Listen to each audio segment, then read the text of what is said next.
Hello friends, आज हम सीखेंगे रोजगार कौशल के महत्व के बारे में। जानते हैं कि रोजगार कौशल क्या होता है। इस चैप्टर में हम 3 चीज़ें सीखेंगे। पहला ये है कि एम्प्लॉयबिलिटी स्किल क्या है, और दूसरा अपन सीखेंगे एम्प्लॉयबिलिटी स्किल्स के महत्व के बारे में। थर्ड अपन सीखेंगे ग्रोथ माइंडसेट या सेल्फ लर्नर कैसे बने। चलिए बिना देरी किए अपन स्टार्ट करते हैं। आइए रोजगार कौशल और एम्प्लॉयबिलिटी स्किल्स के बारे में जानते हैं। रोजगार कौशल को अंग्रेजी में एम्प्लॉयबिलिटी स्किल्स कहते हैं। एम्प्लॉयबिलिटी स्किल 3 शब्दों को जोड़कर बना है, जिसका मतलब इस प्रकार है: employ plus ability plus skills. ठीक है। एम्प्लॉय क्या होता है? कोई नौकरी या तनख्वाह के बदले काम करना। देखिए, एम्प्लॉयबिलिटी स्किल्स को हिंदी में रोजगार कौशल बोलते हैं। ये एक इस टाइप की स्किल्स रहती हैं जो हमें रोजगार दिलाने में मदद करें। अगर एम्प्लॉयबिलिटी स्किल्स के बारे में अपन पूरे जो शब्द है उसके बारे में अपन बात करें तो ये 3 शब्दों को मिलाकर एक शब्द बनाया गया है। पहला शब्द है एम्प्लॉय। एम्प्लॉय हम और आप सभी जानते हैं, ऐसा व्यक्ति जो अपनी तनख्वाह के लिए कोई काम कर रहा है, कोई वर्क कर रहा है। मतलब जो काम करने से आपको तनख्वाह मिल रही है या कोई नौकरी होती है, उस व्यक्ति को क्या बोला जाता है? एम्प्लॉय बोला जाता है। एबिलिटी, किसी कार्य को अच्छी तरह करने की समझ और कौशल। मीन्स आपको कोई कार्य आता है, मतलब आपको कोई कंप्यूटर का नॉलेज है और उसके बेसिस पे आपको नौकरी मिली है, तो ये आपको कंप्यूटर का जो नॉलेज है वो आपकी एबिलिटी कहलाई। एंड स्किल्स मीन्स क्या होता है? ना केवल किसी कार्य करने की समझ, बल्कि उसे करके दिखाने का हुनर भी। स्किल्स मतलब ये बोल सकते हैं कि जिसकी वजह से आपको नौकरी मिल रही है। मतलब आपको, जैसे स्किल्स कई प्रकार की होती हैं, स्किल्स एक प्रकार की नहीं होती, स्किल्स कई प्रकार की होती है। मीन्स अगर आपको कंप्यूटर आता है तो मीन्स ये भी आपकी स्किल्स है। अगर आपको इंग्लिश आती है, कम्युनिकेशन स्किल्स अच्छी है, वो भी स्किल्स कहलाती है। स्किल्स मतलब ये होता है कि कई जो आपको नौकरी दिलाने में आपकी मदद करे, और कोई भी कार्य ऐसा है जो आप सिर्फ जानते नहीं हो, आप कर भी सकते हो, उसको स्किल्स बोलते हैं। कुछ लोग रहते हैं जिन्हें काम आता है बट वो कर नहीं पाते, तो उसको अपन एबिलिटी में कर सकते हैं कि हाँ, हमें नॉलेज है बट हम एक्सप्रेस नहीं कर पा रहे। बट अगर आपको काम आता है और आप उसे करके भी दिखा पा रहे हैं, उसको स्किल्स में कंसीडर करा जाएगा। तो जो एम्प्लॉयबिलिटी स्किल्स है, ये 3 वर्ड्स को मिला के बना है, employ plus ability plus skills. ठीक है। नेक्स्ट क्या है? एम्प्लॉयबिलिटी स्किल कई स्किल का एक समूह है। मीन्स बहुत सारी स्किल्स इसमें आती हैं जिसमें हम सफलतापूर्वक अपने काम करने की मदद मिलती है। एम्प्लॉयबिलिटी स्किल्स न केवल हमारे काम के दौरान हमारी मदद करते हैं, बल्कि हमें बेहतर जीवन जीने में भी सहायता करते हैं। उदाहरण के लिए फाइनेंशियल स्किल। देखिए, इनने एक एग्जांपल दिया है फाइनेंशियल स्किल्स। देखो, स्किल्स तो वैसे कई टाइप की होती हैं। कम्युनिकेशन स्किल हो गया, ठीक है, डिजिटल स्किल हो गया, मतलब इस टाइप से कई स्किल्स होती हैं। एक एग्जांपल इनने दिया है फाइनेंशियल स्किल्स। फाइनेंशियल स्किल्स मतलब क्या? जैसे आपने मान के चलो, आप मंथली 20,000 कमा रहे हैं। अब उस 20,000 को महीने में किस तरह से खर्च किया जाए, किस तरह से बचाया जाए, ये अगर आपको पता है, ये चीज़ आपको आती है, मीन्स आप फाइनेंशियल स्किल्स के बारे में नॉलेज है। और अगर आपको ये चीज़ें नहीं आती है, मीन्स आपको फाइनेंशियल स्किल नहीं आती है। ठीक है। तो उस हिसाब से जो स्किल्स रहती हैं वो आपको बेहतर जीवन जीने में भी सहायता करती हैं। काम तो आपको अच्छे से आता ही है, अगर आपको स्किल्स आती है तो आप में एक अलग कॉन्फिडेंस रहेगा। लेकिन अगर आपको स्किल्स आती है तो ये आपको एक अच्छा जीवन जीने में भी मदद करती हैं। इस पुस्तक में ऐसे कई कौशल के बारे में जानेंगे। मतलब इस पुस्तक में, जिसमें काम और व्यक्तिगत जीवन, मतलब पर्सनल लाइफ में आपको मदद करता है। आगे बढ़ते हैं, एक एग्जाम्पल के थ्रू समझते हैं। आपने कार की मरम्मत का व्यवसाय शुरू किया। आपने एक बिजनेस शुरू किया जिसमें आप कार जो भी है उसकी कार को सही करते हैं। मतलब कोई कार ख़राब हो जाती है, उसको सही करवाते हैं। अब आप अपनी सहायता के लिए एक फुल टाइम कर्मचारी लगाना चाहते हैं। आपको इंटरव्यू के लिए कई रिज्यूम प्राप्त हुए हैं। आप कर्मचारी में कौन से स्किल सेट की तलाश करेंगे? देखिए, आपने एक बिजनेस स्टार्ट किया है। जो बिज़नेस आपने स्टार्ट किया है वो कार की मरम्मत का स्टार्ट किया है। अब आप अपनी हेल्प के लिए एक कर्मचारी लगाना चाहते हैं और आपने उसके लिए एक जॉब निकाला, मतलब आप बिजनेस है, उसमें आपके लिए कई रिज्यूम आए हैं। अब आप ऐसा कौन सा व्यक्ति चाहेंगे कि जिसमें क्या क्या कौन सी क्वालिटी होनी चाहिए जो आपके लिए सही है? तो पहला, कार में समस्याओं की पहचान करना, तो ये तो बहुत ही ज़रूरी है, क्योंकि आपने कार की मरम्मत का बिजनेस शुरू किया है। तो जब तक आप पहचान नहीं कर पाओगे समस्या को, तो मरम्मत कैसे करोगे? तो ये तो आपको मेरे ख्याल से वेरी इंपॉर्टेंट स्किल्स है। अपने घर को व्यवस्थित रखता हो, क्या ये ज़रूरी है कि आप अपने घर को व्यवस्थित रखते हैं कि नहीं? आपके बिजनेस में आपको उनके घर से कोई मतलब नहीं है, आपको तो ऑफिस से मतलब है अपने। आपको कार की मरम्मत अच्छा कर सके ऐसा व्यक्ति चाहिए। उसके घर में वो क्या करता है उससे अपन को कुछ नहीं लेना देना। बिल बनाने के लिए कंप्यूटर का उपयोग करना आना चाहिए। ऑब्वियसली बात है, अगर आप ऐसा व्यक्ति ढूंढेंगे जिसमें कुछ नहीं, तो बिल विल बनाने के लिए कंप्यूटर की स्किल्स उसके पास आनी चाहिए। कारों के खराब पुर्जों की मरम्मत करना और उन्हें बदलना आता हो। हाँ भाई, कार जो है उनकी जो पुर्जे ख़राब हैं उसकी मरम्मत करना आता हो और उन्हें बदलना आता हो, ऐसा व्यक्ति आप अपने बिजनेस में ढूंढेंगे। जिसके पास ये स्किल्स होगी उसको आप रखेंगे। अच्छा संवाद कौशल, मतलब उसका कम्युनिकेशन अच्छा होना चाहिए। काम के प्रति ईमानदार और समर्पण, मीन्स ये सारे जो स्किल्स हैं, कौशल है, ये सब आप उस व्यक्ति में देखेंगे। सिर्फ एक ज़रूरी नहीं है कि वो अपने घर को व्यवस्थित रखता हो। अब आप समझ गए होंगे कि एम्प्लॉयबिलिटी स्किल, स्किल मतलब क्या होता है? बहुत सारी स्किल्स होती हैं जो आपको नौकरी दिलाने में मदद करती हैं और आपको एक बेहतर जीवन जीने में मदद करती हैं। उसी चीज़ को क्या बोलते हैं? एम्प्लॉयबिलिटी। एक और एग्जाम्पल से समझते हैं। एक और एग्जाम्पल लिखा है, सकीना सेल्स में काम करती है। उसे नवीनतम उत्पादों के बारे में जानकारी देने के लिए ग्राहकों को कॉल करना होता है। उसे क्या कहना है इस बारे में उस पर स्पष्ट होना चाहिए। सकीना को किन कौशल से मदद मिलेगी? एक सेल्समैन के लिए क्या क्या ज़रूरी है उसके बारे से उसके हिसाब से अपन समझते हैं।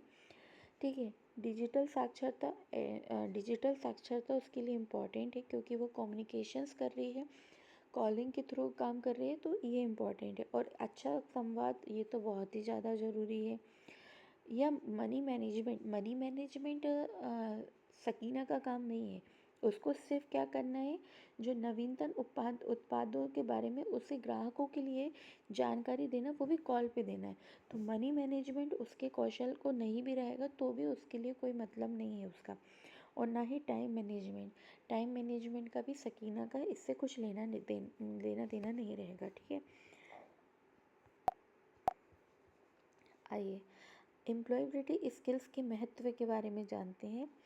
आज के तेज़ी से बदलते समय औरों से अलग होना ज़रूरी है। एक अच्छी नौकरी पाने के लिए अपने कैरियर को आगे बढ़ाने के लिए हमें दो प्रकार के कौशल की आवश्यकता है। देखिए, जैसे आईटीआई में आपने किसी भी ट्रेड से आपने आईटीआई किया, तो वो जो टेक्निकल नॉलेज है वो सबके पास होगा। आपको नॉलेज आता है, आपको पार्ट सही करना आता है, आपको हर एक चीज़ के बारे में जानकारी है। बट अगर आप उसको एक्सप्रेस नहीं कर सकते तो वो जानकारी कहीं ना कहीं आपके लिए फ़ायदे नहीं दिला सकती। आज के टाइम पे एक जैसे इनने एम्प्लॉयबिलिटी स्किल्स को की जो इम्पोर्टेंस ही है, मतलब महत्व है, दो टाइप की इनने एम्प्लॉयबिलिटी स्किल्स बनाई है। एक तकनीकी कौशल, मतलब कि इनने बताया सिलाई बढ़ाई, ठीक है, आईटी और ये प्लम्बिंग वगैरह, ये सारी चीज़ें बताई हैं। ये तकनीकी में आती, मतलब कोई भी आपको एक टेक्निकल नॉलेज आता है, मतलब आपको सिलाई आती है, ये एक अलग चीज़ है। इसको ये आप मर्जी से नहीं कर सकते, इसको आपको सीखना पड़ता है, इसकी प्रॉपर क्लास होती है। और एक रोजगार कौशल यानी कि एम्प्लॉयबिलिटी स्किल्स, सॉफ्ट स्किल भी बोलते हैं, जो आपको तकनीकी कौशल का अच्छी तरह से उपयोग करने और एक सफल करियर बनाने में मदद करेंगे। एक सॉफ्ट स्किल की ज़रूरत पड़ती है, एक तकनीकी कौशल, मतलब टेक्निकल स्किल और सॉफ्ट स्किल, ये दो टाइप की स्किल्स होती हैं। अब इससे ये समझ सकते हैं कि देखो स्किल्स बहुत टाइप की होती हैं। सॉफ्ट स्किल, जैसे मान के चलो आपने एम्प्लॉयबिलिटी स्किल्स, सॉफ्ट स्किल्स आपको आती है, तो ये आपको एक ये चीज़ भी बता सकता है कि आपको आपके प्रोफेशनल माहौल में कैसे रहना है, कैसे व्यवहार करना है। अब जैसे मान के चलो इनने नीचे दिया है एम्प्लॉयबिलिटी स्किल आपकी निम्न तरीक़ों से मदद करते हैं। इसको देखने से आपको समझ में आएगा कि एम्प्लॉयबिलिटी स्किल्स क्यों ज़रूरी है। ठीक है, देखो अगर आपको एम्प्लॉयबिलिटी स्किल्स आती है, देखो ये अलग है, टेक्निकल स्किल्स तो अलग है, ये आपको नहीं आएगी तो ये तो फिर आप काम ही क्या ढूंढोगे। आपको काम तो आना चाहिए, काम के साथ साथ आपको एम्प्लॉयबिलिटी स्किल्स के बारे में भी आना चाहिए, ताकि जैसे कोई बच्चा है, दो बच्चे हैं, इंटरव्यू देने गए, एक से क्वेश्चन किया उसको आता है पर वो आंसर नहीं बता पा रहा, एक से क्वेश्चन किया उसको आता है और वो अपने आंसर को बखूबी समझा पा रहा है, अच्छे तरीके से बता पा रहा है। किसी व्यक्ति को आता है, उसे पता ही नहीं है कि इंटरव्यू के सामने कैसा बिहेव करना है, वो अपने में मस्त है, तो उसको जॉब नहीं मिलेगी। जिसको ये दोनों ही चीज़ें आती हैं उसके लिए जॉब इम्पॉर्टेंट है और उसी को जॉब मिलती है। और एम्प्लॉयबिलिटी स्किल्स आपके लिए एक अच्छा बेहतर, ये लाइन याद रखिएगा, एक अच्छा बेहतर जीवन जीने में और आपके काम को करने में मदद करती है। अब देखते हैं किन किन तरीक़ों से मदद करते हैं, वो भी देख लेते हैं। प्रोफेशनल माहौल में व्यवहार करने के तरीके को जानने में, मतलब आप जैसे देखो एक प्रोफेशनल माहौल एक अलग चीज़ होता है, आप वहाँ पे प्रोफेशनल वे में बात करेंगे। आप अपने दोस्तों से जिस तरीके से बात करते हैं वैसे वहाँ बात नहीं कर सकते, आपको उस तरीके से, आपका एक बॉस भी हो सकता है, आपके कलीग्स भी रह सकते हैं, बट आपके जो साथ के लोग हैं उनसे भी आप हेलो हाय इस टाइप से नहीं। प्रोफेशनल माहौल एक अलग माहौल होता है, वहाँ पे आपको ये स्किल्स के थ्रू जानना पड़ेगा कि आपको प्रोफेशनल माहौल में किस तरीके से व्यवहार करना है। ये चीज़ें आपको एम्प्लॉयबिलिटी स्किल्स के थ्रू सीखने को मिलती है। टीम के साथ कैसा काम करें और सहयोग करें, एक टीम मैनेजमेंट भी आता है। टीम मैनेजमेंट भी एक स्किल्स है। अब मान के चलो कोई काम है टीम के साथ करना पड़ता है, मान लो आप वेबसाइट बनाते हैं, वेबसाइट बनाने में एक पार्ट आपको बनाना है, अब डिजिटल स्किल्स के बारे में नॉलेज है, आपने बोला हम ये बनाते हैं, ये आपको हर हर टीम के साथ काम करना पड़ेगा, किस तरीके से आपको टीम के साथ मैनेज होना है अपने आप को, ये भी एम्प्लॉयबिलिटी स्किल आपको सिखाती है। समस्याओं की पहचान और उनका समाधान करने में भी, काम के दौरान अच्छी तरह से संवाद करने में, आपका कम्युनिकेशन स्किल वर्किंग टाइम पे अच्छा होना चाहिए। जैसे दोस्तों के साथ हेलो हाय करते हो वैसा नहीं हो सकता, एक प्रोफेशनल कम्युनिकेशन स्किल होना बहुत ज़रूरी है। डिजिटल लिटरेसी, आपको भाई डिजिटल आजकल डिजिटलाइजेशन का बहुत ज़्यादा उपयोग हो रहा है, तो डिजिटल लिटरेसी भी हासिल करने में आपका एम्प्लॉयबिलिटी स्किल मदद करता है। आपके लिए सही कैरियर पाथ खोजने में मदद करता है, नौकरी पाने में करता है, आसानी से डिजिटल टेक्नोलॉजी का कैसे इस्तेमाल करें, ये चीज़ को भी जानने के लिए एम्प्लॉयबिलिटी स्किल्स आपको मदद करता है। आत्मविश्वास से अंग्रेजी बोलने में, कॉन्फिडेंट रहने में, कार्यस्थल पर खुद को अच्छे से पेश करने में, ये सारी चीज़ों में ये आपको एम्प्लॉयबिलिटी स्किल्स हैं, इस सब चीज़ों के तरीके से आपको मदद करता है। ठीक है, अब आगे देखते हैं। इनने एक वो दिया ही अपने उससे नहीं है। नेक्स्ट अपन जानते हैं विकासशील मानसिकता, ग्रोथ माइंडसेट के साथ सेल्फ लर्नर कैसे बने। ठीक है, स्वयं सीखना हम जीवन भर करते हैं, अपने आप से कुछ सीखना सेल्फ लर्निंग कहलाता है। हम सोचते हैं कि हमें कुछ नया सीखने के लिए शिक्षकों या बड़ों की ज़रूरत है, लेकिन हम खुद से ये सीख सकते हैं। हमें सीखने के लिए हमेशा स्कूल, कक्षा और शिक्षक की आवश्यकता नहीं होती है। आपने किसी छोटे बच्चे को देखा होगा, वो ज़्यादातर सेल्फ लर्निंग करता है, खुद से सीखने की कोशिश करता है। हाँ, बड़े उसको समझाते हैं कि नहीं ऐसा नहीं वैसा नहीं, और जब वो खुद से सीखते हैं तो बहुत गलतियाँ भी करते हैं। तो सेल्फ लर्निंग मतलब आप कहीं बैठे हैं, आपने कोई किसी को काम करते हुए देखा, तो आपने देखा उसको, आप उससे हर एक टेक्निक नहीं पूछ रहे, पर आप को देख के सीख गए, या कोई आपके साथ में ऐसा मतलब व्यक्ति है जो बहुत अच्छी इंग्लिश बोलता है, आप उसके साथ रहते रहते इंग्लिश सीख जाते हैं। होता है ना, सेल्फ लर्निंग हो जाता है। तो सेल्फ लर्निंग मतलब होता है खुद से सीखना। हर चीज़ सीखने के लिए ज़रूरी नहीं है कि आपको कोई टीचर्स हो या कोई आपको कोई टीचर्स की ज़रूरत हो। हर चीज़ सीखने के लिए टीचर्स की ज़रूरत नहीं होती है। तो सेल्फ लर्निंग एक ऐसी प्रोसेस होती है जिसमें आपको खुद से सीखने को ही सेल्फ लर्निंग बोला जाता है। ठीक है। सेल्फ लर्निंग तब होती है जब आप अपने सीखने की जिम्मेदारी खुद लेते हैं। भाई ऑब्वियसली बात है, अगर आपको सेल्फ लर्न करना है तो कोई और तो जवाबदारी लेगा नहीं आपकी, आप खुद ही लेना पड़ेगा। ये एक ऐसी मतलब प्रक्रिया है जिसमें आप अपने तरीके से एक नई चीज़ सीखने की का फैसला करते हैं। उदाहरण के लिए सेल्फ लर्नर के रूप में निम्नलिखित लेना। देखिए, आपको अगर कोई भी चीज़ सीखना है तो पहले तो आपको पता होना चाहिए कि क्या सीखना है।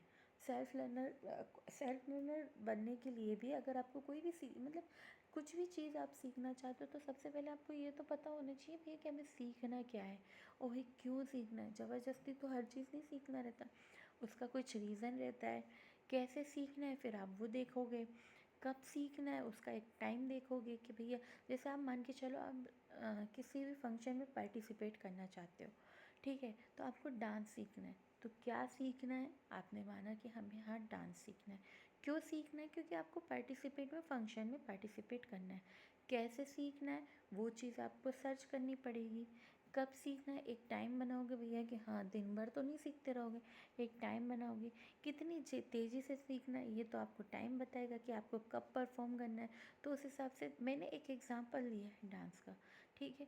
खुद को फिर टेस्ट करके भी देखना। मान के चलो मैंने डांस का एग्जांपल दिया, आप वेबसाइट बनाना सीख रहे हो ठीक है, वेबसाइट बनाना सीख रहे हो तो क्या सीखना है आपको, वेबसाइट बनाना सीखना है। आपने सोचा मैं वेबसाइट बनाना सीखता हूँ, क्यों सीख रहे हैं, क्योंकि आपको जॉब चाहिए उसके लिए। कैसे सीखेंगे, उसकी आप क्लासेस अटेंड करेंगे। देखो, सेल्फ लर्निंग हर केस में होता है। जब मैंने जैसे बोला क्लासेस अटेंड करना है, ठीक है, ये कहीं ना कहीं किसी से आप सीख रहे हो, लेकिन सेल्फ लर्निंग आपको कोई सिखाएगा भी जब तक आप खुद का ग्रोथ माइंडसेट नहीं रखोगे ना कि हमें सीखना है, तो कोई सिखाने वाले भी आपको नहीं सिखा पाएगा। इसलिए ये ज़्यादा ज़रूरी है कि आप अपना ग्रोथ माइंडसेट रखें कि हमें सीखना है। ठीक है, एक ये चीज़ होती है। एक सेल्फ लर्नर वे होते हैं जिन्हें विश्वास होता है कि वे सीख सकते हैं। ऑब्वियसली बात है, कोई डिफ़िकल्ट टास्क आ गया, अब आप सेल्फ लर्नर नहीं है तो आप बोलोगे भैया हम तो नहीं सीख सकते, कैसे सीखेंगे। लेकिन एक जो ग्रोथ माइंडसेट वाले व्यक्ति रहते हैं उन्हें विश्वास रहता है कि हाँ वो सीखेंगे। वो जिज्ञासु रहते हैं, मतलब उनको जिज्ञासा रहती है कि हाँ हमें किसी भी तरीके से सीखना ही सीखना है। इनिशिएटिव रहते हैं वो, इनिशिएटिव लेते हैं वो, मतलब स्वतंत्र रूप से जानकारी खोजते हैं। उनको सीखने के लिए जो भी जानकारी मिलती है उसको वो देखते हैं, टाइम मैनेजमेंट करते हैं। टाइम मैनेजमेंट बहुत ज़्यादा इम्पॉर्टेंट होता है। कभी कभार आप कोई भी चीज़ सीख रहे हैं, समय निकल गया, उसके बाद सीखने का कोई मतलब नहीं रहता। आपको टाइम के अंदर ही वो चीज़ सीखना बहुत ज़रूरी है। एक सफल सेल्फ लर्नर बनने के लिए आपको एक महत्वपूर्ण चीज़ की आवश्यकता है, एक विकासशील मानसिकता या ग्रोथ माइंडसेट। अगर आपको सेल्फ लर्नर बनना है तो आपको अपना माइंड ग्रोथ करना पड़ेगा, ग्रोथ माइंडसेट रखना पड़ेगा, तब जाके आप सेल्फ लर्नर बन सकते हैं। अब इन्हें बताया कि ग्रोथ माइंडसेट क्या होता है।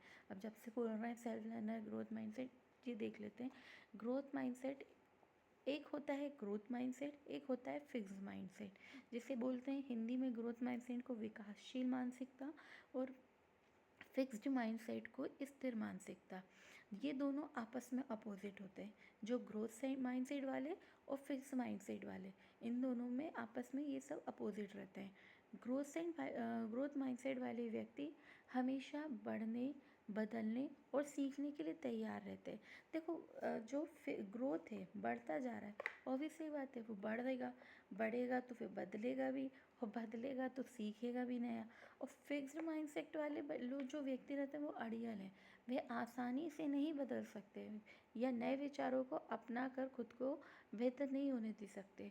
देखो क्या होता है ना कि जैसे कुछ लोग रहते हैं, वो तो बूढ़े पुराने बुजुर्ग लोग रहते हैं, तो उनका माइंडसेट थोड़ा सा कहीं ना कहीं फिक्स्ड रहता है। आप उनको समझाओगे कि आज के टाइम पे तो ऐसा होने लगे, आज के टाइम पे तो हमारा डिजिटलाइजेशन है, आज के टाइम पे तो घर खाना आ जाता है, आज के टाइम तो ऐसा हो जाता है, तो वो उस चीज़ को मानने तैयार नहीं रहते। क्यों? उनने अपना फिक्स्ड माइंडसेट बना के रखा है, उनने वो जीवन जिया है तो वो वही मानते। जैसे मान के आप बोलोगे भैया आज के टाइम पे तो कितने मैरिजेस भी इंटर कास्ट होती है, लेकिन जो ग्रोथ माइंडसेट वाले हैं वो इस चीज़ को एक्सेप्ट कर सकते हैं, पर फिक्स्ड माइंडसेट नहीं भैया, हमारे यहाँ पे तो कास्ट में शादी होती, तो एक डिफरेंट होता है। आप मान के चलो, आपने बोला कि हमारे यहाँ जैसे आजकल हर चीज़ में देखा जाए तो चेंजेस आ गया है। अब आप बोलो, पहले के लोग बोलते थे, एक एग्ज़ाम्पल ऐसा है कि अब आज के बच्चे क्या करते हैं कि उनको बहुत सारी चीज़ों का शौक़ है। मान लो वो साल भर में हर 2 महीने में कपड़े खरीद रहे हैं, लेकिन आपके जो मम्मी पापा हों या जो भी कोई बड़े बुज़ुर्ग हों, वो बोलेंगे यार हर 2 महीने में क्या, हमने तो एक जोड़ी कपड़े में पूरा साल भर निकाल देते। तो तब का और अब में बहुत अंतर हो गया है। तो वो ये चीज़ मान, कुछ लोग पुराने वाले भी बहुत जल्दी ग्रोथ माइंडसेट, उन्हें पता है ज़माना बदल गया है, तो वो इस चीज़ को एक्सेप्ट कर लेते, लेकिन सभी लोग ऐसा समझ लें ऐसा नहीं है। तो इसमें कुछ पॉइंट्स दिए हैं कि किन व्यक्तियों को अपन, कुछ बच्चे भी रहते हैं, उनको बोलो भैया कि ये काम कर लो, अरे यार हमें नहीं आता, हम हम तो कर ही नहीं सकते, हमसे होगा ही नहीं। मान के चलो सर ने बोला, मैडम ने बोला कि चलो आपको ये वेबसाइट बनानी है, तो आप, अरे हम कैसे सीखेंगे, हम मतलब हज़ार बहाने बना देंगे। तो ये फिक्स्ड माइंडसेट वालों के। और ग्रोथ माइंडसेट वाले क्या करेंगे, अच्छा हाँ वेबसाइट बनाना है, सीखेंगे कैसे, कहाँ से स्टार्ट करना है, कैसे बनाते हैं, क्या क्या चीज़ें चाहिए रहती है, क्या किस टाइप से सीखना रहेगा, क्लासेस देखेंगे, ये ग्रोथ माइंडसेट। हर चीज़, तो फिर इसमें कुछ एग्जांपल है वो भी देख लेते हैं।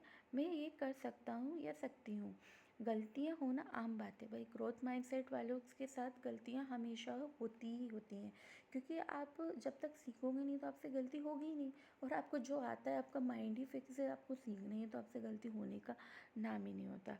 मैं मेरी गलतियों से सीखूँगा, मैं फिर से कोशिश करूँगा। एक एक एक बात रहती है कि मतलब कोई भी काम करने से, अगर आप जैसे आपने खाना बनाया, तो ज़रूरी नहीं है कि फ़र्स्ट टाइम आपसे परफेक्ट खाना बन जाए, लेकिन आपने सोचा यार मेरे से तो बनता ही नहीं, अब तो मम्मी ही बनाएंगी, तो ये आप फिक्स्ड माइंडसेट वाले हो गए कि आपने जल्दी हार मान ली कि ये मुझसे हो ही नहीं सकता, मैं तो बना ही नहीं सकती। लेकिन आपने बोला हाँ यार मैंने इसमें नमक ज़्यादा डाला था, नेक्स्ट टाइम हम कम डालेंगे। मतलब ग्रोथ माइंडसेट वाले अपनी गलतियों से सीखते हैं, फिक्स्ड माइंडसेट वाले वहीं हार मान जाते हैं। मैं मेहनत करूँगा या करूँगी, वो मेहनत भी करते हैं। मैं नई चीज़ें सीख सकती हूँ, मुझे खुद को बेहतर बनाने में खुशी मिलती है। अगर मुझसे गलती हुई है तो मैं ये मानने के लिए तैयार हूँ। सबसे पहली बात, अगर आपसे कोई गलती हुई और आप उसको मानने तैयार नहीं हैं, तो फिर आप कभी अपनी गलती सुधार ही नहीं पाओगे, क्योंकि आप मान ही नहीं रहे हो। और जब तक गलती नहीं सुधारोगे तो फिर आप आगे कैसे बढ़ोगे। तो ये ज़रूरी है कि आपको अगर कोई गलती दिखती है तो आपको अगर खुद को दिखती है तो बहुत अच्छी बात है, खुद को नहीं दिखती है तो किसी और से दिखती है। कभी आपने कोई एग्ज़ाम दिया, आप फेल हो गए, तो इसका मतलब ये थोड़ी ना कि आप वो एग्ज़ाम पास ही नहीं कर सकते हो। उसको आपको देखो कि आप क्यों फेल हुए, कितने मार्क्स से फेल हुए, आपका कहाँ कमी रह गई, किस सब्जेक्ट में कमी रहेगी, उस पर वर्क करो। तो ये ग्रोथ माइंडसेट वाले व्यक्ति जो रहते हैं उनका व्यवहार रहता है। और जो फिक्स माइंडसेट रहते हैं वो, मैं ये नहीं कर सकता, गलतियाँ बर्दाश्त ही नहीं कर सकते, मतलब उनसे अगर कोई गलतियाँ हो गई तो वो बर्दाश्त है, उनके हिसाब से ये रहता है कि मेरा फिक्स्ड माइंडसेट है, मैं गलती नहीं कर सकता। गलती होने का मतलब वो फेल होना समझ जाते हैं। ठीक है, अगर मैं एक बार फेल हुआ तो मैं हर बार, मतलब कोई एग्ज़ाम दिया आपने बहुत बड़ा जैसे, और अगर आप एक बार फेल हो गए, उनने सोचा अरे यार ये जैसे कॉम्पिटिटिव गवर्नमेंट एग्ज़ाम ही ले लो, फिक्स्ड माइंडसेट वाले, 2 बार दिया, अरे सरकारी नौकरी तो निकलती ही नहीं है, ये हमारे काम की नहीं, छोड़ो हम कुछ और कर लेते, प्राइवेट वर्क कर लेते। ये फिक्स्ड माइंडसेट वालों का रहता है। ठीक है, मेहनत नहीं कर सकते, वो नई चीज़ें नहीं सीख सकते, बदलाव पसंद नहीं आता, गलतियाँ हो ही नहीं सकती उनसे, मतलब ये सारी चीज़ें रहती हैं। फिर इनने एक टेबल दी है, उनने देखा है कि आप बताइए आप किन किन चीज़ों से सहमत है, तो ये थोड़ा सा देख लेते हैं। एक टेबल है, आप लोगों के हिसाब से क्या सही है क्या नहीं है वो आप लोग जज करिए। एक बार अपन पढ़ के देख लेते हैं।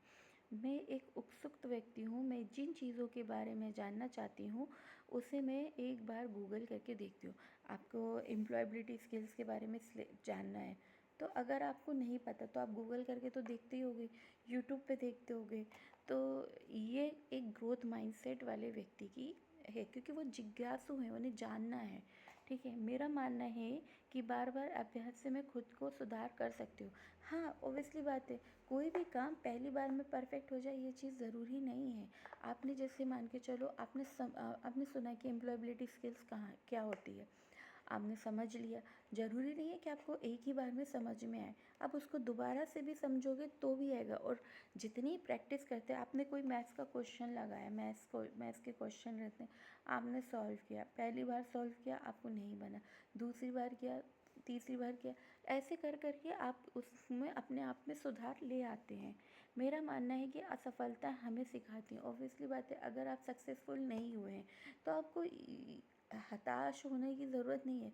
दुख तो हर किसी को होता है सक्सेसफुल नहीं हो पाते जब, लेकिन ये ज़रूरी है कि आप गलतियाँ पहचानिए कि क्या हुआ, क्यों नहीं मैं सफल हो पाए। मैं चुनौतियों को स्वीकार करती हूँ।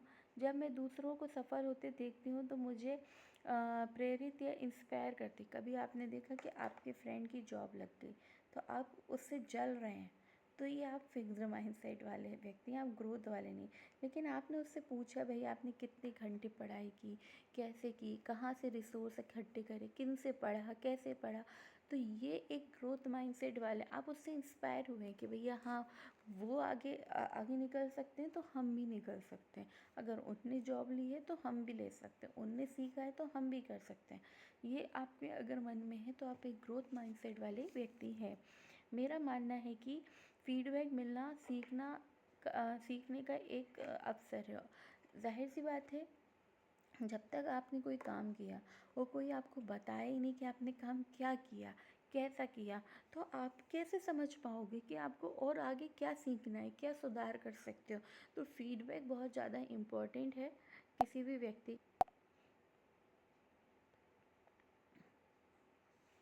अब फिक्स्ड माइंडसेट वाले की बात करते हैं। मुझे नई चीज़ें सीखने में समय बर्बाद नहीं करना। एक फिक्स्ड माइंडसेट वाले व्यक्ति पहली बात तो ये मानते ही नहीं है कि उसे कुछ नया सीखना है। मेरा मानना है कि कौशल ईश्वर की देन होते हैं, इसे समय के साथ नहीं सीखा जाता। देखो, फिक्स्ड माइंडसेट वाले तो पहली बात सीखते ही नहीं हैं, और उनको ऐसा लगता है कि कोई व्यक्ति कर लिया मतलब हाँ भैया वो तो किस्मत वाला था, ईश्वर की देन थी उसके पास, इसलिए उससे बन गया। वो कभी भी सक्सेसफुल मेहनत को नहीं बताते कि भैया उसने इतनी मेहनत की होगी इसलिए उसको मिला, और वो ये सोचते हैं कि हाँ ये सब चीज़ ईश्वर की देन है इसलिए। मुझे कुछ भी ऐसा नया करने की कोशिश नहीं करनी चाहिए जिससे मैं असफल हो जाऊँ। इंसान असफल वो व्यक्ति होता है जब वो कुछ नया ट्राई करता है, और सफल भी वही होता है जो नया ट्राई करते करते करते उसकी प्रैक्टिस करता है, देन एक बार वो सफल हो जाता है। ठीक है, और फिक्स्ड माइंडसेट वाले जहाँ रहते हैं वहीं रहते हैं, उनमें ग्रोथ ही नहीं होती है। मैं दूसरों की सफलता से असुरक्षित, अब भाई तुम तो नहीं कर रहे, सो ग्रोथ दूसरा तो करेगा ना, जो ग्रोथ माइंडसेट, तो ये उनसे इंस्पायर नहीं होंगे, ये उनसे असुरक्षित, मतलब जलन की भावना रहती है इनमें। मुझे किसी भी जब ये कुछ कर ही नहीं रहे तो फीडबैक की ज़रूरत ही नहीं है। तो इनमें लिखा, यदि आपने तालिका 1 में ज़्यादातर गतिविधियाँ चुनी है तो आप ग्रोथ माइंडसेट वाले व्यक्ति हैं, और तालिका 2 में ज़्यादातर गतिविधियाँ चुनी हैं तो आप फिक्स्ड माइंडसेट वाले व्यक्ति हैं। तो मुझे नहीं लगता कि ज़्यादातर लोगों ने ये तालिका 2 वाली चुनी होगी, मुझे ऐसा लगता है कि शायद यही है। ठीक है, अब इसमें अपन ने आज क्या क्या सीख लिया, एक बार इसके बारे में भी देख लेते हैं। यदि आपने इस विषय को अच्छी तरह से समझ लिया है तो टिक लगाएं। ये एक आपके भारत स्किल पोर्टल पे पीडीएफ है, उसी के बेसिस पे ये एम्प्लॉयबिलिटी स्किल्स का सिलेबस चलता है, तो मैं उसी की किताब को कवर कर रही हूँ। और प्लीज़ आप ये वीडियोस देखें, शेयर करें, लाइक करें एंड सब्सक्राइब करें। ये मैं कंप्लीट करूँगी। टोटल 12 मॉड्यूल्स हैं और मेरी कोशिश है कि ये पर डे एक मॉड्यूल कंप्लीट करने की। तो अगर आप लोगों का सपोर्ट रहेगा तो मैं नेक्स्ट वीडियो भी जल्दी अपलोड करूँगी। अब क्या क्या सीखा है वो एक बार और देख लेते हैं। एम्प्लॉयबिलिटी स्किल्स, कई स्किल्स का एक समूह है। ऑब्वियसली बात है, कोई एक स्किल्स को एम्प्लॉयबिलिटी स्किल्स नहीं बोल सकते हैं, ये बहुत सारी स्किल्स हैं। जैसे अपन ने बोला अपना कम्युनिकेशन स्किल्स है, डिजिटली स्किल्स है, बहुत सारी स्किल्स हैं। उन सब के ग्रुप को हम एम्प्लॉयबिलिटी स्किल्स कहते हैं, जिससे हम सफलतापूर्वक अपना काम करने में मदद मिलती है।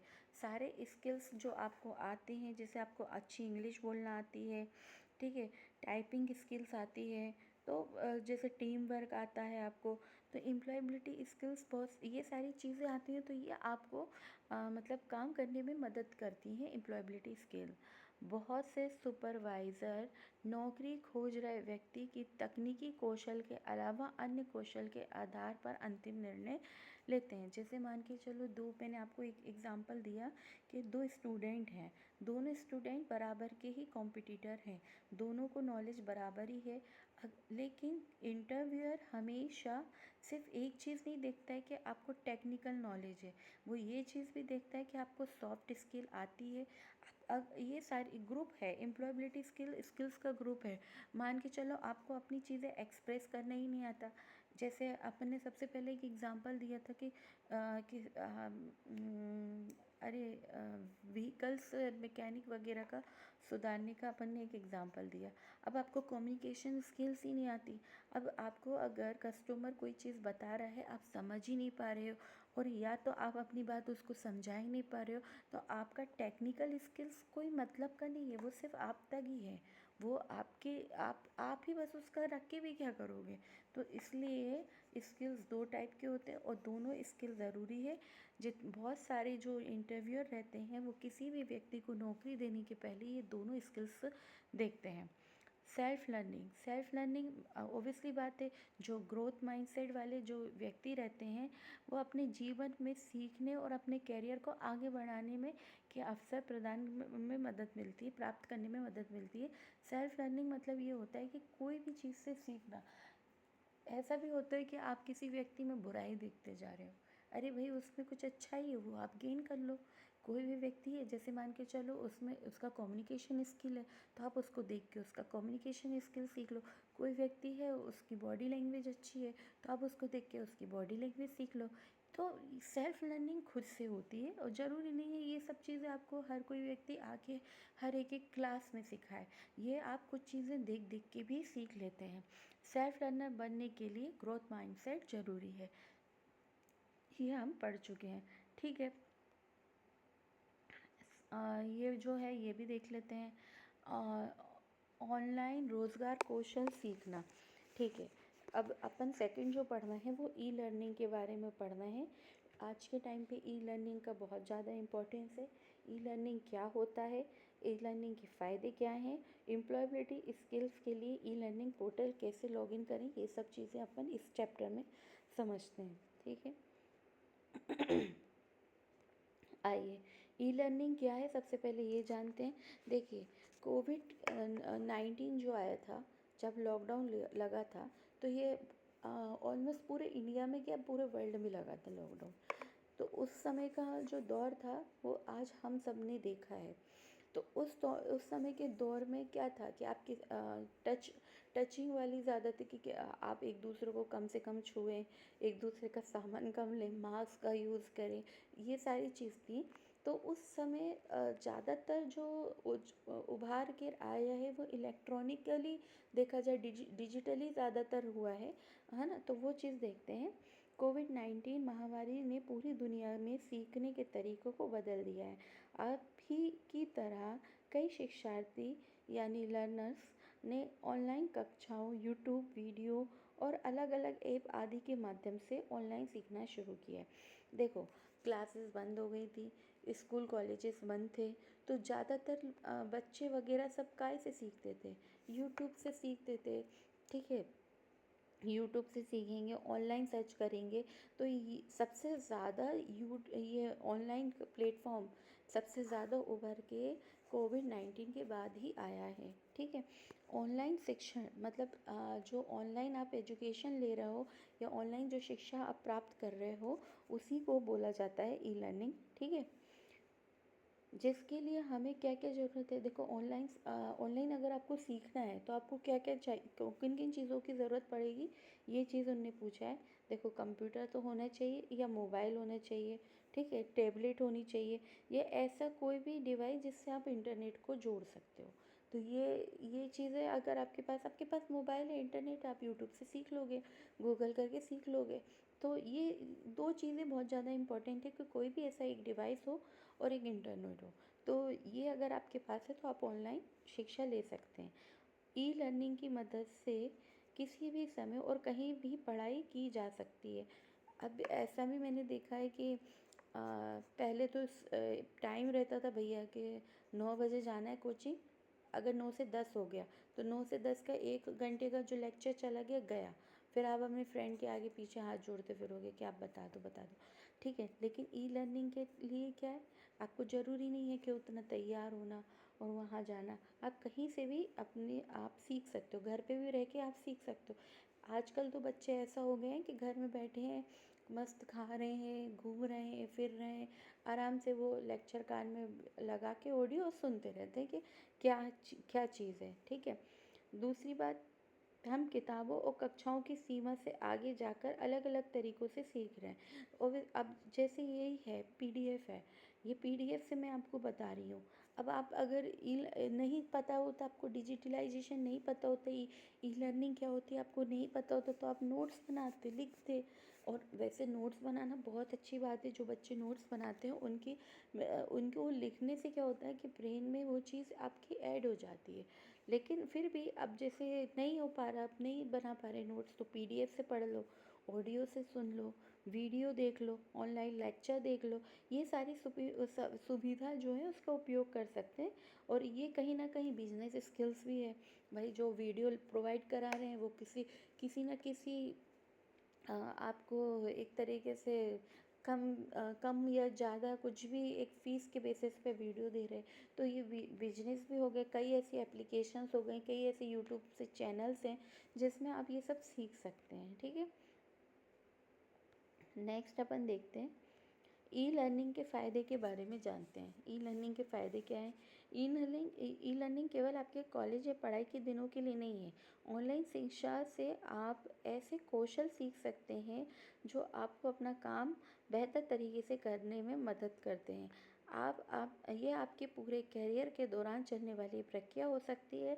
अपने कौशल में सुधार करते रहने के लिए आपके करियर का विकास बेहतर तरीके से, देखिए इसका मतलब ये है, देखो आप स्कूल में जाते थे तो स्कूल में पढ़ते थे, कॉलेज जाते हैं तो कॉलेज में पढ़ते हैं। पर ई लर्निंग एक ऐसा प्लेटफॉर्म है कि ज़रूरी नहीं है कि आप कॉलेज में एडमिशन लिए हो या स्कूल में एडमिशन लिए हो। अब जैसे उसमें कोई एडमिशन या स्कूल कॉलेज की ज़रूरत नहीं है, आप कभी भी कहीं भी कैसे भी सीख सकते हैं। और कोई एज क्राइटेरिया नहीं है। अब आजकल ऐसा होता है कि भैया 40 ईयर्स के व्यक्ति की मन है कि भैया हम 10th क्लास की मैथ्स पढ़ें, तो वो भी पढ़ सकता है। अब स्कूल कॉलेज में ऐसा पॉसिबल है नहीं है भाई, एक एज लिमिट रहती है बच्चों की। तो ई लर्निंग में ऐसा नहीं है, आप पूरे जीवन भर सीख सकते हैं। अब किसी व्यक्ति है उसको कोई डिश बनानी है तो वो देख सकता है भैया कैसे बनाते। यूट्यूब पे तो हर एक चीज़ अवेलेबल है, मेहंदी कैसे लगानी है, ड्राइंग कैसे करनी है, डांस कैसे करना है। तो मतलब इसमें कई फ़ायदे हैं कि मतलब पहले जो चीज़ लोग अपने स्किल्स भी बहुत पढ़ते हैं इंसानों को, आपको किसी से पूछना नहीं पड़ता, आप डायरेक्ट यूट्यूब पे सर्च कर लो, गूगल कर लो, तो इसमें नॉलेज भी आपको बहुत जल्दी मिल जाता है। तो इसके कई फ़ायदे हैं। अब देखते क्या क्या हैं, थोड़ा सा इन्हें बोला है 21वीं सदी जो अभी है, एम्प्लॉयबिलिटी हासिल करने में कैसे मदद मिलती है। देखिए, डिजिटल स्किल सीखें और उनका अभ्यास करें। 21वीं सदी में डिजिटल स्किल्स बहुत इम्पॉर्टेंट है, उसको सीखना बहुत ज़रूरी है और उसका अभ्यास मतलब उसकी प्रैक्टिस करना भी बहुत ज़रूरी है। ऐसे कौशल सीखें जिनकी मांग नौकरियां सबसे ज़्यादा है। हाँ, जाहिर सी बात है, अगर आपने ऐसे कौशल नहीं सीखे, कुछ भी सीख रहे हो जिसके आगे कोई मांग ही नहीं है, तो कोई मतलब नहीं है। ऐसे कौशल सीखना है जिनकी नौकरियां की मांग अभी के टाइम पे ज़्यादा है। कैरियर से जुड़े नए रास्ते खोजें, ठीक है। कम पैसों में नए कौशल सीखें। देखो अब ऑनलाइन प्लेटफॉर्म में क्या है, बहुत सी चीज़ें फ्री में भी सीखने मिलती हैं, जो आप पहले बहुत मोटी मोटी फीस दे के सीखते थे। अभी भी ऑनलाइन क्लासेस जाते हैं, वो सॉरी ऑफलाइन क्लासेस जाते हैं, अभी भी बहुत फ़ीस रहती है, लेकिन ऑनलाइन कोर्स परचेज़ करते हैं तो कंपैरिजन कम रहती है। तो कम पैसे में बहुत सी चीज़ें सीख रहे हैं, और बहुत से भारत स्किल के खुद के पोर्टल ऐसे हैं जहाँ पे ट्रेनिंग दी जाती है, ठीक है, जो अपन आगे देखेंगे क्या क्या पोर्टल्स हैं, ये भी देख लेंगे। सबसे नई जानकारी पाएँ, सबसे नई जानकारी ज़रूरी है, ठीक है, वह सीखें जिसमें आपकी रुचि है, ये बहुत ज़्यादा ज़रूरी है। अब आपको इंटरेस्ट ही नहीं है, अब आप कुकिंग करे जा रहे हो, आपका मन ही नहीं है, आपको कंप्यूटर सीखना है, तो आपका जिसमें इंटरेस्ट है वो चीज़ सीखना बहुत ज़रूरी है, क्योंकि बिना इंटरेस्ट से आप कितना भी सीखो आपको आएगा ही नहीं, वो कोई मतलब नहीं है। कैरियर में विकास होना चाहिए, ये ज़्यादा सारी चीज़ें हैं, ठीक है। फिर क्या है, ई लर्निंग। ई लर्निंग से दुनिया भर के कर्मचारियों से सीखने के तरीके में बदलाव आ गया है। अपने करियर को आगे बढ़ाने के लिए अब आपको लगातार नए कौशल सीखने होंगे। इसलिए 21वीं सदी के शिक्षार्थी के रूप में आपको ई लर्निंग की दुनिया के बारे में ज़्यादा से ज़्यादा जानना होगा। देखो, कंपटीशन भी बहुत बढ़ गया है। ई लर्निंग आने से क्या हो गया है, कंपटीशन भी बहुत ज़्यादा बढ़ गया है। ये कुछ दिया है, देखो, इस कम समय में ज़्यादा सीख सकते हैं, सीखते समय अधिक जुड़ाव, मतलब आप कहीं भी निकाल के मोबाइल ऑडियो वीडियो सीख रहे हैं तो सीखते समय एक अधिक जुड़ाव भी है, याद करने और याद रखने में भी आसानी हो रही है, एक्सेस भी मिल जाता है, जैसे आपने किसी की एप्लीकेशन ली, उनको फ़ीस पे करी तो तुरंत एक्सेस मिल गया, आप उनके वीडियोस देख सकते हैं, ज़्यादा रिसोर्स भी, मतलब आपको पीडीएफ वगैरह, ये सारी चीज़ें, ज़्यादा रिसोर्स वगैरह भी मिल जाता है, ठीक है। अब देखो, एम्प्लॉयबिलिटी स्किल्स के लिए ई लर्निंग पोर्टल को लॉगिन कैसे करें, उनने ये चीज़ बताई है। देखो, ये पोर्टल्स हैं कुछ, ये आपको मैं बता रही हूँ, ये एम्प्लॉयबिलिटी से स्किल सीखने के लिए ये पोर्टल है। ई लर्निंग पोर्टल ऐसी वेबसाइट होती है जो आपको ऑनलाइन शिक्षण प्रदान करती है। देखो, ई लर्निंग क्या होता है, ऑनलाइन एजुकेशन, और ई लर्निंग पोर्टल भी क्या होती है, जो अपन को ऑनलाइन शिक्षा देती है, मतलब उपलब्ध कराती है। ऑनलाइन एम्प्लॉयबिलिटी स्किल्स सीखने में आपकी मदद करने के लिए कई वेबसाइट उपलब्ध हैं। आपको यहाँ दी गई कुछ वेबसाइट से शुरुआत कर सकते हैं। ये गवर्नमेंट की वेबसाइट है, कम्प्लीटली सिक्योर वेबसाइट है, आप इसमें जाकर अपनी एम्प्लॉयबिलिटी स्किल्स सीख सकते हैं। एक है भारत स्किल पोर्टल, जिससे मैंने ये पीडीएफ डाउनलोड की है। इसका जो वेब एड्रेस है वो ये है, आप देख लीजिएगा, bharatskill.government.in।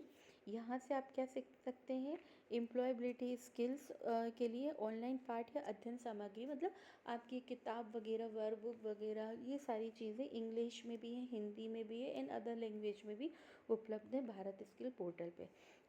ई स्किल इंडिया क्या है, ये मुफ्त प्रमाणित ऑनलाइन पाठ्यक्रम, ऑनलाइन, ये ऑनलाइन कोर्सेज आप इससे एक्सेस ले सकते हैं, ये फ्री में ऑनलाइन कोर्सेज देते हैं। ई स्किल इंडिया, इसको भी आप लॉगिन कर सकते हैं। असीम, असीम क्या है, रोजगार के अवसर खोजने में मदद करता है, मतलब आपको क्या, कौन सा रोजगार, कहाँ कैसा अवसर, मतलब रोजगार के अवसर खोज सकते हैं आप, रोजगार देख सकते हैं कि कहाँ कैसे रोजगार है, क्या है, ये सारी चीज़ें खोजने में असीम एक पोर्टल है, वो भी आपको मदद करता है। नेक्स्ट क्या है, NSDC, ये क्या है, प्रशिक्षण एवं व्यावसायिक केंद्र स्थापित करने के लिए धन प्राप्त करने में आपकी सहायता करता है।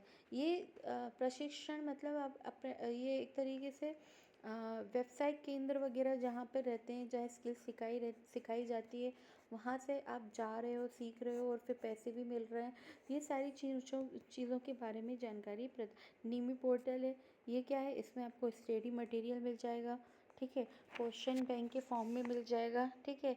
NAPS पोर्टल, ये अप्रेंटिसशिप, जैसे आप नौकरी जॉब पे जाते हो तो 6 मंथ की अप्रेंटिसशिप वगैरह ITI के बाद होती है, उसके लिए जो भी अवसर मिलते हैं उसके लिए आप यहाँ से आवेदन कर सकते हैं।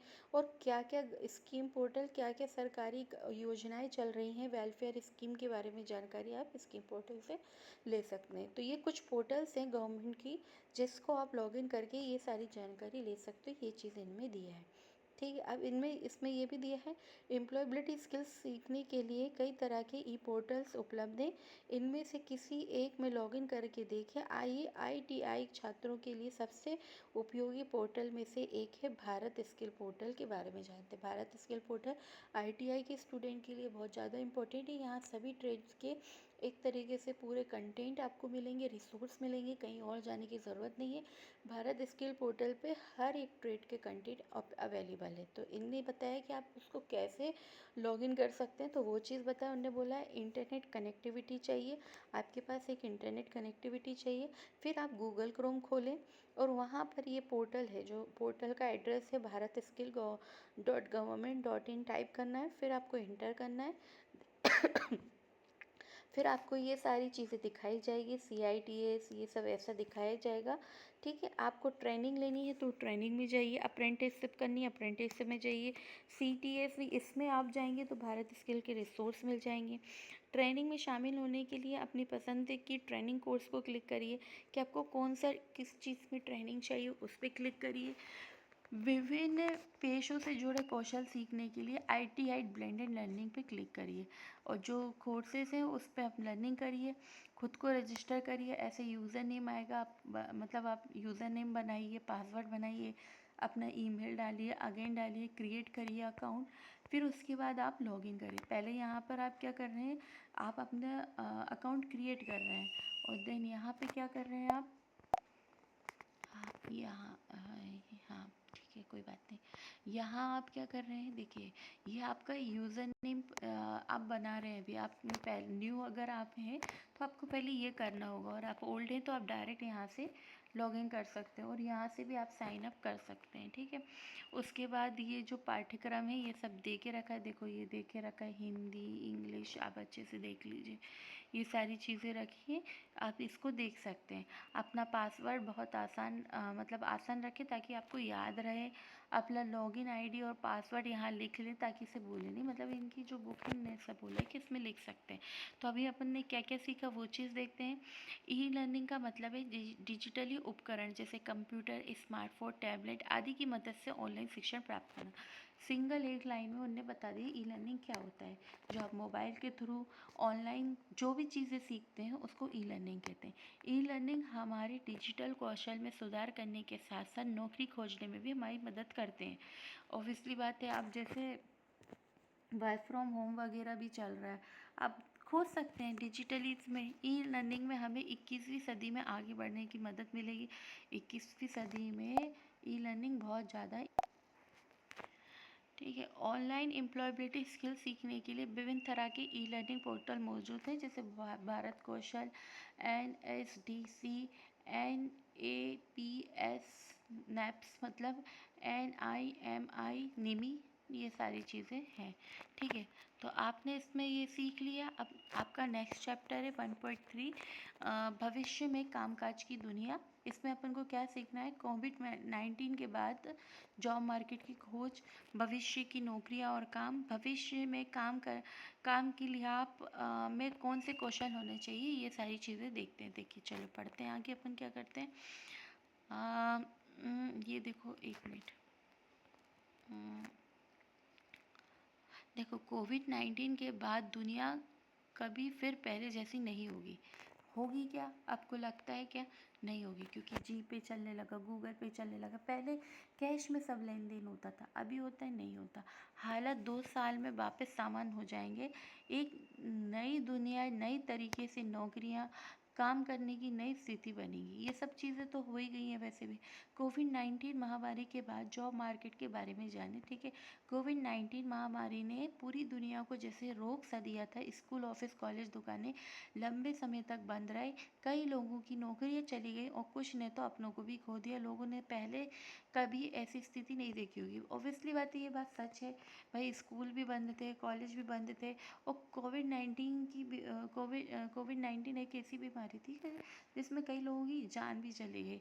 तो ऐसी स्थिति पहले कभी किसी ने देखी ही नहीं थी, जैसी स्थिति कोविड-19 आई है। अब जैसे जैसे दुनिया धीरे धीरे पहले जैसे हो रही है वैसे वैसे नए बदलाव हो रहे हैं, और ये बदलाव भारत और दुनिया भर के जॉब मार्केट में भी देखने को मिलता है। क्या क्या बदलाव है वो देख लेते हैं। नौकरी का डिजिटलीकरण, मतलब नौकरी क्या है, अब वर्क फ्रॉम होम होने लगी है, कई नौकरी डिजिटल हो गई। पहले जो काम इंसान करते थे, अच्छा ये इनने बोला डिजिटल मतलब ऐसे कई काम जो थे पहले की, जो जिस काम को करने के लिए इंसानों की ज़रूरत थी, पर अब ऐसा हो गया है कि डिजिटल हो गया है। भाई कई कई जैसे इसमें एक एग्जांपल दिया है, बेंगलोर और अहमदाबाद में रेस्टोरेंट में भोजन परोसने के लिए रोबोट का इस्तेमाल किया जा रहा है। पहले क्या था, इंसान इंसान कोविड-19 के बाद क्या हो रहा है, अब रोबोट मतलब भोजन कर रहे हैं, मतलब एआई आर्टिफिशियल इंटेलिजेंस टेक्निक भी आ गई है, एआई के थ्रू काम होने लगे हैं। अब जैसे देखा जाए तो टेस्ला ने गाड़ी लॉन्च की है जिसमें ड्राइवर की ज़रूरत नहीं है, बिना ड्राइवर की गाड़ी चलेगी। तो उसमें उन्होंने ऐसी टेक्नोलॉजी डाल के रखी, डिजिटलाइजेशन करके रखा, टेक्नोलॉजी डाल के रखी है। तो आगे चल के इस चीज़ का भी दौर है भाई, है ना। ऑफिस से दूर रह के काम करना, कई ऑफिस बंद हो गए थे क्योंकि कर्मचारी घर से काम करने लगे थे, क्योंकि अब भाई काम तो नहीं रोक सकते, जिसमें आईटी सेक्टर के काम तो जिसमें कंटिन्यू चलते रहे, वहाँ ऑफिस नहीं गए लोग। आईटी सेक्टर जो थे, इंफॉर्मेशन टेक्नोलॉजी वाले जो सेक्टर थे, उसमें लोग नहीं गए वहाँ, इसको ऑफिस नहीं गए, पर उन लोगों ने वर्क फ्रॉम होम काम करने की एक नई योजना बनाई। नहीं तो पहले ऐसा होता था कि भैया ऑफिस नहीं आ रहे और पूरे महीने भर की सैलरी मिल रही, ऐसा होता ही नहीं था। वर्क फ्रॉम होम नाम का तो शब्द ही नहीं ज़्यादा ऐसा चलता था। वर्क फ्रॉम होम तो कहाँ मिलता था, छुट्टी मिलती थी डायरेक्ट। पर कोविड-19 के टाइम के बाद ये चीज़ बहुत हुई है कि वर्क फ्रॉम होम, अब तो जॉब भी निकलती है ऐसी कि वर्क फ्रॉम होम के बेसिस पे। तो इसमें क्या हो गया, कंपटीशन बढ़ गया भैया, वर्क फ्रॉम होम करना है तो देश भर में इतने अच्छे लोग हैं भाई कि जिनसे आपका कंपटीशन हो गया। भाई अब किसी दुनिया में कोई अच्छा कौशल सीखा हुआ व्यक्ति बैठा है तो वो भी उस चीज़ के लिए अप्लाई कर रहे, नहीं तो पहले तो इंटरव्यू जाते थे, फिर आना जाना सब देखा जाता था। अब यहाँ पे दिल्ली, अहमदाबाद, बेंगलोर में बैठा हुआ व्यक्ति भी, मध्य प्रदेश में बैठे हुए व्यक्ति भी उधर की कंपनी में जॉब कर सकता है। देखते थर्ड क्या है, देश भर में कहीं भी से भी योग्य लोगों को नौकरी पे रखना, जाहिर सी बात है, क्योंकि कंपनी की नई व्यवस्था में लोग कहीं से भी काम कर सकते हैं। कंपनियां पूरे देश से उम्मीदवारों को लेने के लिए तैयार है। उदाहरण के लिए अगर कोई ऑफिस बेंगलोर में है तो पूरे भारत के लोग नौकरी के लिए आवेदन कर सकते हैं और अपने घर से काम कर सकते हैं। इससे अच्छी नौकरी के लिए कंपटीशन बढ़ गया है, जाहिर सी बात है, क्योंकि अब कोई व्यक्ति हैदराबाद में बैठा है और उसे बेंगलोर में जॉब करना है तो वो हैदराबाद से बेंगलोर की कंपनी में अप्लाई कर सकता है और वर्क फ्रॉम होम के थ्रू हैदराबाद में बैठ के वो उसी कंपनी में काम कर सकता है। डिजिटल कौशल की ज़रूरत, डिजिटल कौशल के बारे में बेसिक जानकारी होना ज़रूरी है। बड़े सुपरमार्केट से लेकर छोटी दुकानों में सब्जी बेचने वाले तक भी सभी अब डिजिटली देखो, पेटीएम, जीपे, फ़ोनपे, ये सब क्या है, डिजिटलाइजेशन है। पहले सब्जी भाजी वाले के पास ऐसा था कि फ़ोन पे चलता था, भाई वो तो कैश में ही लेता था, वो तो नहीं लेता था, वो नहीं जानता था। लेकिन कोविड-19 में यही हुआ कि भैया आप इनको छू के नहीं दोगे, ही नहीं करोगे, तो ये भैया बैंकों से ये स्कैनर बना लिया। अब भाई स्कैन करके आप उनको भी डायरेक्ट बैंक में पेमेंट करने लगे ना, तो डिजिटलाइजेशन हो गया। प्लेटफॉर्म इकोनॉमी, जैसे मतलब ओला, उबर, जोमेटो, बिग बास्केट, स्विगी, ये सब प्लेटफॉर्म इकोनॉमी आ गए हैं। देखो, एक दौर ऐसा भी था कि जब आपको ऑटो लेना पड़ता था तो घर से आप जाते थे, फिर उससे बात करते थे, फिर वो बोलता था कि नहीं यहाँ तक ही आओ, यहीं तक यहाँ से बैठो या यहाँ तक ही छोड़ूंगा। पर अब ऐसा है कि नहीं, अब आप ओला बुक कर सकते हो, उबेर बुक कर सकते हो, यहाँ तक कि अभी एक रैपिडो भी चलता है। भाई आपके पास ऑटो कार के लिए पैसे नहीं है तो आप बाइक भी बुक कर सकते हो, बाइक वाला आएगा आपको जहाँ जाना है वहाँ छोड़ सकता है। तो ये सब क्या है, ये प्लेटफॉर्म इकोनॉमी हो गई। अब जैसे मान के चलो खाना नहीं बनाने का मूड है तो पहले आप सोचते थे अरे यार यहाँ से ये खरीदना है, वहाँ से वो खरीदना है।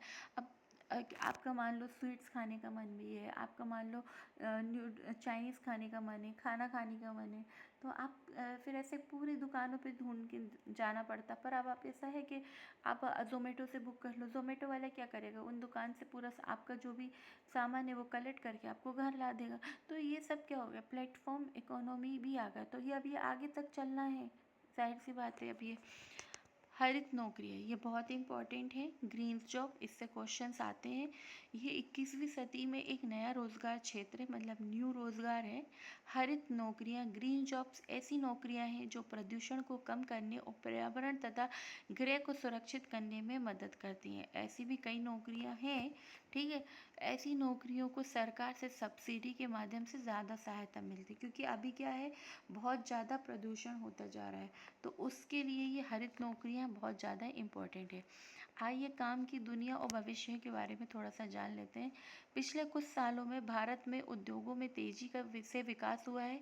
नए रोमांचक अवसरों के साथ साथ अनेक प्रकार के नए नए जॉब सेक्टर आ रहे हैं जो पहले नहीं थे। अब देख लेते हैं 5 सालों में जो नौकरियां पुरानी हो गई उनके बारे में देखते हैं, जिनकी अब मांग नहीं है।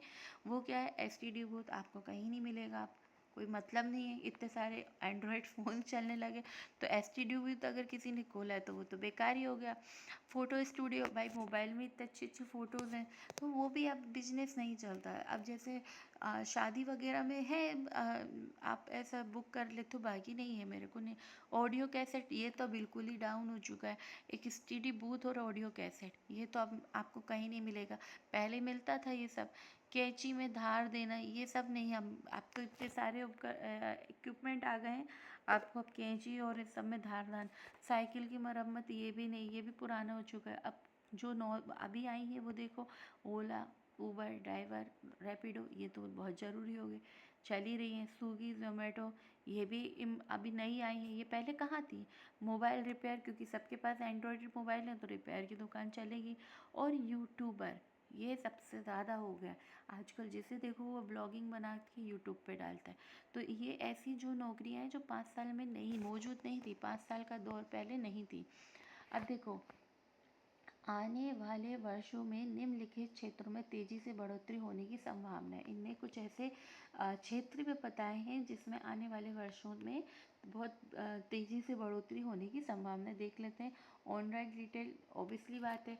अब आप फ्लिपकार्ट है, अमेज़ोन है, इनमें तो बढ़ोतरी होगी। हेल्थ केयर है, हेल्थ केयर में भी होगी। फार्मेसी फार्मास्यूटिकल, ये जो मेडिकल जो रहते हैं ना, मेडिसिन वगैरह बेचते हैं, उसका रहता है। और ये कभी भी ऐसा नहीं होता, ये तो बढ़ना ही बढ़ना है। कोविड-19 के टाइम पे भी सारे मेडिकल्स ओपन थे, ठीक है। बैंकिंग एंड फाइनेंस, ये तो बढ़ेगा ही, क्योंकि आजकल बहुत लोग फाइनेंस से बहुत सी चीज़ें उठाते जा रहे हैं, तो बैंकिंग तो बढ़ेगी। कंप्यूटर एंड आईटी, ये सब चल किससे रहा है भाई, ये सब तो कंप्यूटर आईटी से ही चल रहा है ना। जितनी भी डिजिटलाइजेशन है इसमें तो कंप्यूटर आईटी तो ज़रूरी ही ज़रूरी है। गिग वर्क सेक्टर, जैसे ऑनलाइन शिक्षा, परिवहन सेवा, कैटरिंग आदि, ये गिग वर्क है। हरित नौकरियाँ, जिसमें शामिल है पर्यावरण तकनीशियन, मतलब इन्वायरमेंटल टेक्नीशियन, सोलार इंस्टॉलर। देखो, अभी एक स्कीम भी आई थी कि घरों के ऊपर सोलार पैनल के लिए सब्सिडी दे रही है। तो ये जैसे कोई जिस व्यक्ति को उस चीज़ को आता होगा लगाना, सोलार इंस्टॉल करना आता होगा, तो उसके लिए अभी बहुत सारे स्कोप्स हैं, ठीक है। आइए 21वीं सदी के ऑफिस और कौशल के बारे में जानते हैं। 2022 में वी बॉक्स एक है, वो है रिपोर्ट जारी करता है। वीवॉक एक इंस्टीट्यूट है एक तरीके से है, तो उनने एक रिपोर्ट जारी किया है कि भारत में केवल 48.7 युवा ही नौकरी पाने के लायक हैं। मतलब ऐसे है कि अगर आपको नौकरी दी जाए तो आपको स्किल्स ही नहीं आते, तो फिर नौकरी कैसे दें। तो 50% भी युवा नहीं है जिनको स्किल्स आती है। तो अपने लिए सबसे बड़ी दिक्कत क्या है, 2 में से केवल एक ही व्यक्ति ऐसा है जिसको नौकरी मिल सकती है। 100 में से देखा जाए तो 50 लोग ऐसे हैं जिनको नौकरी के लिए स्किल्स आते हैं, नौकरी दे सकते हैं। तो यानी 2 व्यक्ति में कोई एक व्यक्ति। और युवा मतलब युवा युवा ऐसा है कि भैया जिनके यहाँ का युवा सबसे ज़्यादा कमाता है वो देश की इकोनॉमी बहुत ज़्यादा अच्छी होती है। तो एक स्टडी के हिसाब से इन्हें ये बताया, और ये पॉइंट याद रखना, ये पूछा जाता है। स्टडी के अनुसार जो सर्वे में शामिल कंपनियों में से लगभग 75% ने कहा कि उम्मीदवारों के पास कौशल ही नहीं है जो उन्हें आना चाहिए। अगर उनके पास स्किल्स ही नहीं है तो वो जॉब कहाँ से दे देंगे। इसके साथ ही जॉब मार्केट लगातार बदलता रहेगा, जिस तरह कोविड-19 के दौरान बदलाव देखिए। आज हमारे पास जो कौशल है वे भविष्य में किसी काम का नहीं होंगे। नौकरी में बने रहने के लिए हमें कौशल सीखते रहना ज़रूरी है। आज आपको जो ज़रूर आता है, ज़रूरी नहीं है भविष्य में उसकी मांग हो। इसलिए आपको जो समय की मांग है उस हिसाब से नए कौशल्स आपको सीखते रहना पड़ेगा। ऐसा नहीं है कि आपने एक चीज़ सीख ली और बैठ गए। ऐसा नहीं है। अगर भविष्य में IT सेक्टर में मांग है तो उससे रिलेटेड कौशल सीखो, ठीक है। और कंप्यूटर तो मेरे ख्याल से सीख ही लेना चाहिए, जो कि बहुत ज़्यादा इम्पोर्टेंट है। बदलते समय के साथ किस तरह युवा प्रोफेशनल जॉब मार्केट में बने रह सकते हैं, चाहे जॉब मार्केट लगातार बदलता रहे। 21वीं सदी के ये कौशल आपको रोजगार पाने में, एक सफल करियर बनाने में मदद करेंगे। अब देख लेते हैं क्या। बुनियादी साक्षरता, विद्यार्थी किस तरह रोजमर्रा के कार्यों में अपने कौशल का उपयोग कर सकते हैं। पढ़ने लिखने का कौशल, लिटरेसी आना चाहिए। अंक साक्षरता यानी आपको थोड़ा सा इसका भी नॉलेज होना ज़रूरी है। Scientific literacy, IT literacy, financial, ठीक है, और सोशल एंड कल्चरल लिटरेसी, ये सारी चीज़ें के बारे में आपको एक तरीके से थोड़ा नॉलेज होना चाहिए। फिर क्रिटिकल थिंकिंग, क्रिएटिविटी माइंडसेट होना चाहिए। कम्युनिकेशन अच्छा आना चाहिए, सहयोग कर सको आप, कोई अगर आपको काम है तो कोलैबोरेशन हो सके। क्रियोसिटी भी होना चाहिए, जिज्ञासु होना चाहिए। इनिशिएटिव होना चाहिए, पेशेंस होना चाहिए, धैर्य होना तो बहुत ज़्यादा ज़रूरी है। अडेप्टेबिलिटी होना चाहिए, ठीक है। लीडरशिप होना चाहिए, सोशल एंड कल्चरल अवेयरनेस भी होना चाहिए। तो ऐसी कुछ चीज़ें हैं, ये आप में होना बहुत ज़्यादा ज़रूरी है, ठीक है। नेक्स्ट आपका ये हो गया, ठीक है। ये एक वो है, एक्सरसाइज है, ठीक है। आगे देखते हैं अपन ने क्या क्या सीख लिया। कोविड-19 महामारी का भारत और दुनिया भर में नौकरी का बहुत प्रभाव पड़ा ही है भाई, है ना।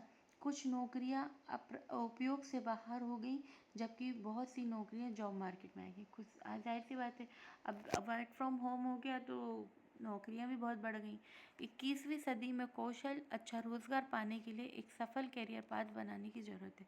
हाँ भाई, 21वीं सदी में आपको अगर एक सफल व्यक्ति बनना है, सफल कैरियर चाहिए, तो आपको एक कैरियर पाथ भी बनाना पड़ेगा कि आगे चल के क्या क्या चीज़ों की ज़रूरत है, उस हिसाब से आपको स्किल सीखने की ज़रूरत है। जो अब आप साइकिल की मरम्मत करना सीखोगे तो अब थोड़ी ना उसकी ज़रूरत है। तो ऐसी कुछ स्किल सीखो जिसकी आगे चल के ज़रूरत है।